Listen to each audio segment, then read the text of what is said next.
खट्टा खाने वाली चुड़ैल। रात को किचन से कुछ गिरने की आवाज आई। उन्होंने बाहर निकल के देखा तो किचन में उन्हें कोई सफेद साड़ी में दिखा। वो चीख पड़ी, हे भगवान, आलतू जलाल तू आई भला को टाल तू, आलतू जलाल तू आई भला को टाल तू। राधिका मौसी को चीखते सुनकर श्रवण बाहर आता है भागते हुए। अरे माँ, क्या हुआ? क्या देख लिया अभी? क्या सपने में? अरे बेटा, रसोड़े में देख तो कौन है? श्रवण रसोड़े में झांक कर देखता है और उसे कोई नहीं दिखता अंदर। अब रसोड़े में तो कोई नहीं है माँ। कोई सफेद साड़ी में नहीं है क्या? नहीं माँ, कोई भी नहीं है। चिल्लम चिल्ली की आवाज सुनकर काजल भी वहाँ आ जाती है। अब क्या हो गया माँ जी? अरे बेटा, रसोड़े में एक चुड़ैल थी सफेद साड़ी में। अरे क्या कर रही थी वो अंदर?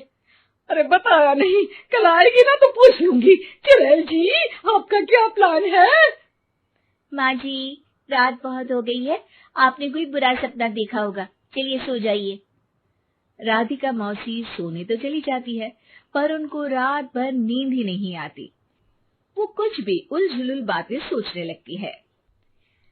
कहीं चुड़ैल की वजह से तो घर में टेंशन नहीं हो रहा, कहीं उसी की वजह से तो वो दादी नहीं बन पा रही। जब राधिका मौसी रसोड़े में छानबीन करती है तो पाती है कि नींबू का अचार गायब है।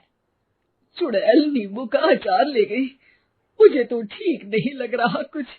चुड़ैल को भी पता है कि जिंदगी का असली मजा तो खट्टे में ही है। राधिका मौसी झट से श्रवण को फोन कर देती है। बेटा, मुझे समस्या समझ में आ गई है, हमें एक तांत्रिक की जरूरत है। अरे क्या बोल रही हो माँ, तांत्रिक की क्या जरूरत है? आप पूजा पाठ तो कर ही रही हो ना। आलतू जलालतू मंत्र सारे फालतू जैसे कुछ मंत्र पढ़ो, चली जाएगी अपने आप चुड़ैल। अरे नहीं बेटा, कभी चुड़ैल को कम नहीं समझते। अरे तुझे पता भी नहीं चलेगा कि कभी वो छल करके काजल की जगह घर की बहू खुद बन जाएगी। क्या माँ, कुछ भी बोल रही हो? कहाँ काजल और कहाँ चुड़ैल। वैसे एक बात बताओ, काजल को अगर गाने के लिए बोल देना तो चुड़ैल काजल की आवाज सुनकर घर तो क्या धरती लोग छोड़कर चली जाएगी। तुम ना पढ़े लिखे बच्चे हर चीज को मजाक समझते हो। तुम रहने दो, मैं खुद ही तांत्रिक को बुला लेती हूँ। अच्छा सुन, शाम को इमली लेके आना। क्या है कि चटनी खाए बहुत दिन हो गए है ना। नहीं माँ, इमली तांत्रिक से ही मंगवा लो ना, आटा वगैरह भी उसी से पिसवा लेना। देखो मुझे काम करना है। श्रवण रात को कई तरह की सब्जियों के साथ माँ के कहने पे चटनी के लिए इमली भी ले आया था, लेकिन राधिका मौसी के दिमाग में अलग ही फिल्म चल रही थी। उन्हें अब सिर्फ शक ही नहीं यकीन होने लगा था कि शायद चुड़ैल ने श्रवण पर अपना जाल बिछा दिया था, जिस वजह से श्रवण उनकी बात ही नहीं मान रहा था। पर कोई नहीं, आने वाली रात खुद तैयार हो गई चुड़ैल को पकड़ने के लिए। रुद्राक्ष की माला, तुलसी का पत्ता, हनुमान चालीसा सब हाथ के पास ही था, बस चुड़ैल का इंतजार था।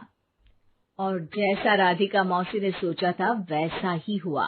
वो चुड़ैल उस रात भी आई, पर वो राधिका मौसी से तेज निकली और राधिका मौसी के उससे पकड़ने के पहले ही वो भाग खड़ी हुई। जरूर बहू पे साया है उस चुड़ैल का, तभी तो श्रवण के कमरे में गई है। और अगली सुबह राधिका मौसी पिछली रात हुए हमले में किन चीजों का नुकसान हुआ उसका हिसाब लगा रही थी। उनके खेमे से एक आम के अचार की शीशी भी गायब हो चुकी थी और वो इमली भी जो कल श्रवण लेकर आया था।